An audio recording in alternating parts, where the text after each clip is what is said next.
LG화학과 SK이노베이션의 배터리 전쟁이 좀처럼 해결 기미가 보이지 않습니다. 중국 배터리 업체들의 공세가 매서운 상황에서 국내 대표 배터리 화시간 갈등까지 불거지면서 우려가 적지 않은데요. 이 산업티 김봉주 기자와 함께 자세한 내용 알아보도록 하겠습니다. 김봉주 기자, 정부 중재로 어제 처음으로 LG화학과 SK이노베이션의 최고 경영자가 직접 만났다고 들었습니다. 어떤 내용일까요? 네, 그렇습니다. 신학철 LG화학 부회장과 김준 SK이노베이션 사장은 16일 오전 서울 모처에서 비공개로 회동했습니다. 현재 LG화학과 SK이노베이션은 배터리 인력 기술을 두고 서로 영업비밀 침해와 특허 침해로 고소한 상태입니다. 그렇다 보니 이번 만남을 놓고 많은 시선이 쏠렸습니다. 이번 소송전의 시작은 LG화학에서 시작했습니다. SK이노베이션이 자사 인력을 계획적, 조직적으로 빼내 핵심 기술을 유출했다며 미국 국제무역위원회와 델라웨어 연방법원에 지난 4월 소송을 제기한 겁니다.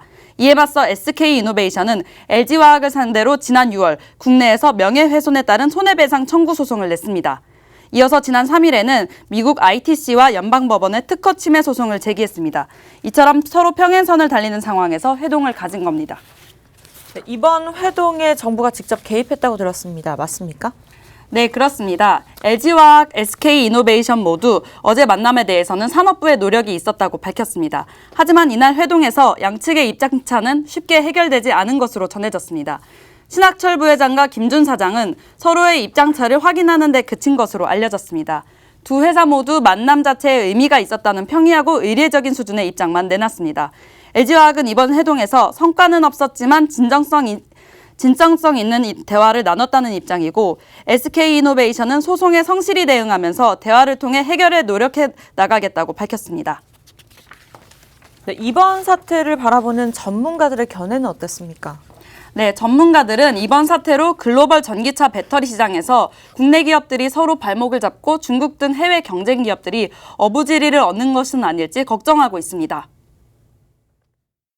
외국에서 도리어 지금 걱정이 되는 것은 국내 우리나라 배터리가 리튬 계열 쪽으로 해서 세계 최고의 수준이기 때문에 국내 전문가들을 외국에서 많이 빼간다는 겁니다. 이미 중국도 그렇지만은 저쪽 그 스칸디나비아, 스위덴 같은 쪽도 세계적인 수준으로 배터리가 올라갔다고 지금 뉴스 나오고 있는데 그 중에서 핵심적인 역할이 우리 한국인 전문가라고 지금 얘기를 할 정도거든요.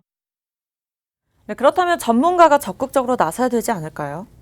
네, 그렇습니다. 두 기업이 소송전에서 좀처럼 물러날 기미를 보이지 않으면서 정부가 중재에 나서야 한다는 의견도 있습니다. 국익을 위해 양 기업이 한 걸음 물러설 수 있도록 정부가 견인해야 한다는 지적입니다.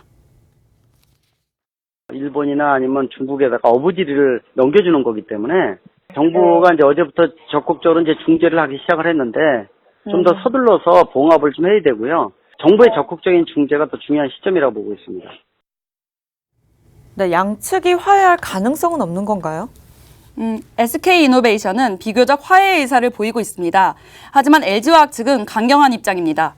인력 유출과 지적재산권 등의 문제로 감정이 비교적 많이 상해 있는 것으로 보입니다. 특히 LG화학이 SK이노베이션을 상대로 추가 소송까지 검토 중인 것으로 알려져 현재 진행 중인 배터리 전쟁이 종전이 아닌 확전으로 이어질 가능성도 배제할 수 없겠습니다. 네, 지금까지 김봉주 기자였습니다. 수고하셨습니다.